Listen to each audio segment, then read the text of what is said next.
तो चैप्टर 8 का जो नेक्स्ट पार्ट है उसमें अपन पढ़ने वाले हैं इफिशियंसी रेशोज। ठीक है, ये भी इंपॉर्टेंट है, यहाँ से भी क्वेश्चंस कई बार पूछे जाते हैं। तो it is important to see whether a business is efficient in its operation.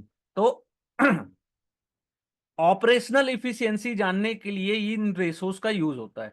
Efficiency would also help business improve its capital allocation and so the profitability and return ratio.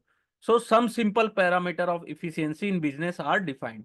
तो efficiency ratio, account receivable turnover, पहला ये है account receivable turnover.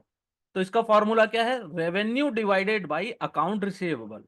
This ratio indicate how fast company converts it's cash cell into cash, यानी कि जितनी companies की cell हो रही है उसके उनको पैसे मिल पा रहे हैं कि नहीं, cash. Cash higher the ratio better the firm, यानी कि जितना अच्छा रेशो होगा उतना अच्छा फर्म कर रही है। As it mean that very small portion of its revenue are in the form of credit. On the other hand, if ratio is low, it means the company is giving too easy credit, यानी company उधार तो बहुत आसानी से दे रही है लेकिन जो पैसा रिकवर होना चाहिए वो अच्छे से नहीं हो पा रहा है। तो ये होता है अकाउंट रिसीवेबल टर्नओवर। तो इसका फॉर्मूला है revenue divided by account receivable. ठीक है। सेकंड है account payable turnover. Okay, account payable turnover क्या होता है? This indicate how much a company purchase on credit, company कितनी परचेसिंग कर रही है क्रेडिट में। तो इसका फॉर्मूला है purchase divided by account payable. ठीक है। If the payable is high the ratio will be low. This means company is running long credit period with its supplier. It is difficult to conclude anything just looking at the number because long credit period with its supplier could be because it has bargaining power with supplier or doesn't have the money to pay to them. Bargaining power of company let it take long credit from suppliers. In long run, it may not be good as supplier would not like the situation. अगर company को लंबे समय तक credit मिल रहा है, यानी कि company की स्थिति अच्छी है कि उसको सप्लायर लंबे समय के लिए उधार दे रहे हैं, क्रेडिट में रख रहे हैं, लेकिन कई बार वो अच्छा नहीं होता है ना। तो यहां से ये चीज पता चलती है। Good company generally focus on paying on time. जो अच्छी कंपनी होती है वो टाइमली पेमेंट करने पे बिलीव रखती है। ठीक है। फिर होता है assets turnover. This ratio indicate how many time assets of business are churn and put to use to generate revenue for the business. Clearly if assets are lying idles that is not good for business, यानी कि किसी भी company के assets जो हैं वो ऐसे पड़े हुए हैं तो इसका ये मतलब है कि वो कंपनी के लिए अच्छा नहीं है। On the other hand, if assets is continuously churn put to use to produce good and service it would improve the revenue and the profit. तो असेट्स टर्नओवर का फॉर्मूला क्या है? Net sale divided by total assets. ठीक है। This ratio is also used in DuPont analysis, which is used to decompose the ROE to get our better understanding of company driver. ठीक है। फिर होता है इन्वेंट्री टर्नओवर। अब company के पास inventory ज्यादा है, ठीक है। The higher ratio give the number of time inventories roll over by the company. Higher the ratio better the business. Inventory turnover में जितना अच्छा रेशो होगा, हायर होगा, उतना बिजनेस अच्छा कर रही है। ठीक है। इसका फॉर्मूला क्या है? Inventory turnover equal to sale divided by interview, sales divided by inventory. The ratio would be high for FMCG where low for capital goods. ठीक है, इसको याद रखिएगा। ओके, ये हो गए अपनी इफिशियंसी रेशोज। अब होता है DuPont analysis. When studying ratio analyst often try to synthesize by reading various ratio together. ठीक है। If it provide additional insight, तो क्या करते हैं एनालिस्ट जो होते हैं, रिसर्च एनालिस्ट, वो कई बार क्या करते हैं वेरियस रेशोज को एक साथ रखकर स्टडी करते हैं। ठीक है। For instance, if sales are growing but collection period is increasing along with it, it probably indicated the company is being very lenient with its credit term. तो इसका जो है on the other popular framework the synthesize ratio is DuPont analysis. ठीक है, सभी फॉर्मूलों को एक साथ रखकर ये स्टडी करते हैं। ठीक है, it can also be use to diagnostic study to understand fall और राइज इन आरओई। ठीक है, तो इसका डायग्नोस्टिक करना इस कंपनी का जो अपन ने पहले प्रीवियस क्लास में देखा था डायग्नोस्टिक स्टडी, तो उसके लिए भी यूज होता है। तो ड्यू पॉइंट एनालिसिस का फॉर्मूला क्या हो गया, ROE equal to net profit divided by equity. ये नॉर्मल फॉर्मूला है, लेकिन यहाँ net sale divided by sale, net profit divided by sales, sales divided by assets, asset divided by equity. ठीक है, as you can see the above equation express return on equity as a product of three factor. तो पहला factor क्या है इसमें, net profit margin, second asset turnover ratio, third है leverage. तो इन तीनों को मिला के ड्यू पॉइंट एनालिसिस होता है। ठीक है,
तो जो ड्यू पॉइंट एनालिसिस है इसमें थ्री फैक्टर्स है, net profit margin, asset turnover ratio and leverage. ROE can go up either or if profit margin increase on or asset turnover goes up because of higher leverage. ROE goes up on account of higher margin, higher efficiency. It would certain be a reason to cheer. It it need not to reason to cheer as higher leverage also bring it higher risk. तो ये सब चीजों को अपने को focus में रखना है जब भी अपन ड्यू पॉइंट एनालिसिस स्टडी करते हैं। ठीक है, तो इसमें अपने को मिक्स क्या करना है, जो वेरियस रेशो हैं उसको मिक्स करके स्टडी किया जाता है। ठीक है, इसलिए इसका नाम ड्यू पॉइंट एनालिसिस है। ये भी बहुत इंपॉर्टेंट है एग्जाम पॉइंट ऑफ व्यू से। ठीक है, अब इस एनालिसिस का थोड़ा सा अगर एग्जांपल देखें तो यहाँ पे दिया है higher leverage company and lower leverage company. Revenue 12,000 crore, यहाँ 11,800, नेट प्रॉफिट 2,400, इधर लो लिवरेज का 2,620, असेट्स 5,200, आरओई दिख रहा है या 92.3% और यहाँ दिख रहा है 52.4%। असेट्स टर्नओवर रेशो है 2.3, यहाँ है 2.4, नेट प्रॉफिट मार्जिन इसका है 20, इसका है 22%। असेट डिवाइडेड बाय इक्विटी कितना है, लिवरेज 2.2 और इधर 1। तो यहाँ दो टाइप की कंपनीज का एनालिसिस किया गया है, higher leverage and low leverage company, similar size की company. The former has very high ROE compare to other, on the face of high leverage company seem to be better performer. ROE को अगर देखा जाए तो high leverage company ज्यादा अच्छा कर रही है। When we break the ROE into three parts, अपन आरओई को थ्री पार्ट्स में डिवाइड किए जैसे यहाँ पे ये फॉर्मूले के अनुसार, तब क्या पता चल रहा है अपने को कि it give a different picture. Low leverage companies seem to be doing marginally better in term of asset turnover. तो लो लिवरेज में leverage company asset turnover ratio में बहुत अच्छा कर रही है and reasonably better in term of profit margin, और profit margin में भी लो लिवरेज कंपनी ज्यादा अच्छा कर रही है। The only reason it seem to have lower ROE it is because of low leverage. ठीक है, इनका आरओई कम क्यों है? क्योंकि इनका लिवरेज कम है। ठीक है, तो इसका ये मतलब नहीं है कि लो लिवरेज कंपनी अच्छा नहीं कर रही है। ठीक है, इसलिए इस टाइप की ड्यू पॉइंट एनालिसिस का ये महत्व है। यहाँ पे हमको 3 फैक्टर्स में देखना है, अलग अलग फैक्टर्स में। इसके कई बार केस स्टडीज भी एग्जाम में आते हैं, तो इसको हल्के में नहीं लेना चाहिए। अब यहाँ पे है, नेक्स्ट है forecasting using ratio analysis. As mention elsewhere above, analysis ratio can help us understand how various financial metrics include income and expenditure behave and their interrelation. Analysts then use the insight to forecast the future. ठीक है, analysis, ratio analysis से क्या help मिलती है? पहला चीज, analyst को future forecast करने में। It is important to understand that when do forecast or project based on historical data, we often assume that past behaviour is fair representation of future. While doing forecast, analysts may often apply their judgment and make certain adjustment to factor in change in the scenario, if any. Analysts must appreciate the future of business could be significantly different from their past. जैसे example है, Suzlon face tremendous competition from both domestic and offshore on middle of 2000 सन में स्यूजलॉन दोनों तरफ से competition face कर रही थी। It was the only wine turbine manufacture before that and had great pricing power, projecting financial of Suzlon in middle of 2000 purely based on its historical explorations. Analysts must spend time thinking and analyzing how the future of business is going to different from past. हमारा काम क्या है as a analyst कि past से अच्छा future हो सकता है क्या कंपनी का, बेस्ड ऑन एजम्पशन प्रोजेक्शन। ठीक है, while on this topic of projection, it may be interesting to quote some great mind, Warren Buffett, Charlie Munger, and Graham and Dodd on the subject. I have no use whatsoever for projection or forecast. They create an illusion on of apparent precision. The more meticulous they are, the more concerned you should be. We never look at projection, but we care much more about. Look very deeply or at track record. If company has lousy track record, but a very bright future, we will miss the opportunity. In my opinion, projection do more harm than good. They are put together by people who have interest in particular income. ठीक है, ये Charlie Munger, Warren Buffett and Graham and dot के अपने quotes हैं। ठीक है, ये पढ़ने से केवल अपने को नॉलेज मिलता है। ठीक है अब होता है पीयर कंपेरिजन। ये भी इंपॉर्टेंट पॉइंट है ना, भले ही छोटा सा दिख रहा है, यहाँ से एक क्वेश्चन आ जाता है। Looking into company financial help to understand the past performance of company. अपन फाइनेंशियल देखते हैं कंपनी का, तो अपने को पास्ट परफॉर्मेंस का पता चलता है। इट में ऑल्सो भी interesting to see a company performance vis of other participate peer in the industry to understand the competitive position. अगर अपने को कंपनी का परफॉर्मेंस और भी अच्छा देखना है, तो अदर पार्टिसिपेंट्स या उनके कॉम्पिटिटर्स को भी अंडरस्टैंड करके अपन कंपनी का एनालिसिस कर सकते हैं कि कितना अच्छा कर सी। All the ratio are defined above in other unit of valuation when compare across company in same sector. अब सेम सेक्टर्स की सभी कंपनीज का रेशो एनालिसिस भी अपन कर सकते हैं। Can give a good idea of what the company stand, company कैसा behave कर रही है अपने पीयर कॉम्पिटिटर से। Various database provide us quick snapshot of all this factor. ठीक है, other aspect to study from financial report, history of equity expenses. ठीक है, in addition to company business performance, there are also other corporate finance action that affect shareholder value. One such corporate finance action that is critical in shareholder value creation in fundraising. When a company raises fresh fund, the cost of fund has to be borne by the business. Raising this fund at competitive pricing is critical in value creation. When a company raises fund at higher cost, it has been eventually borne by existing investors. तो company जो fund ले रही है, अगर वो उसमें higher cost लग रहा है, तो उसका बर्डन किसके ऊपर पड़ता है? एग्जिस्टिंग शेयर होल्डर्स के ऊपर।